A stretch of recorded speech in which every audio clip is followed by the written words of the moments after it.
So today Michaela and I are transplanting our little basil plants here. So we're going to help you get started with seedlings. So over here we have some lettuce started. This is just a plate of lettuce. So in like another week we'll have some lettuce to eat. Up there we have some stuff started. So we're just going to go over a basic seedling starter course here. So I like to use these little, they're called pellet refills. They're just made by Jiffy. Pellet refills. They're really easy to use. You just put them in some water. They'll, fluff up, and then you just put your little seed in. And then once it kind of starts to grow here, and you got roots showing, you need to transplant them. So that gets into containers.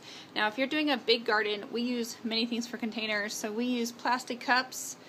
We just poke about 3 holes in the bottom, fill it up, and use that. We save what's it called?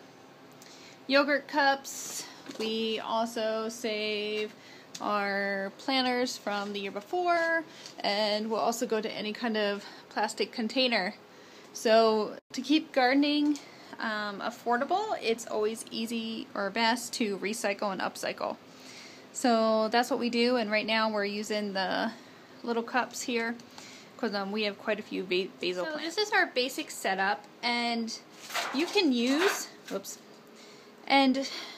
you can use the ones that you can get in the store, and in fact that's one of these where it comes with a plastic top.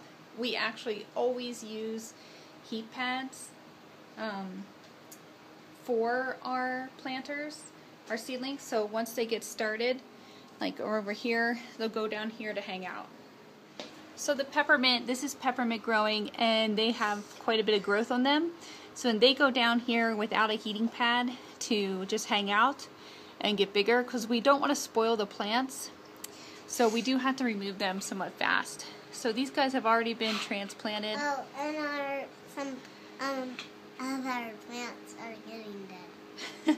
Yep, that happens. So these guys have been transplanted. They're kind of hanging out here. I am babying them a little bit. They're staying on the heating pad. All these tomatoes are going to be staying in our hydroponic system.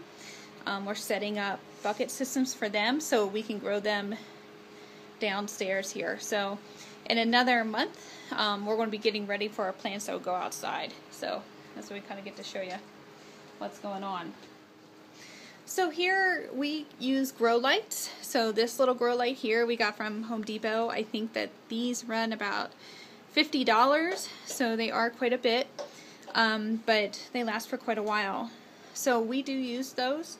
You can put your seedlings on a windowsill or whatever you want, just as long as they get enough light. So I do want to talk about length, or I'm sorry, even distance from the plant.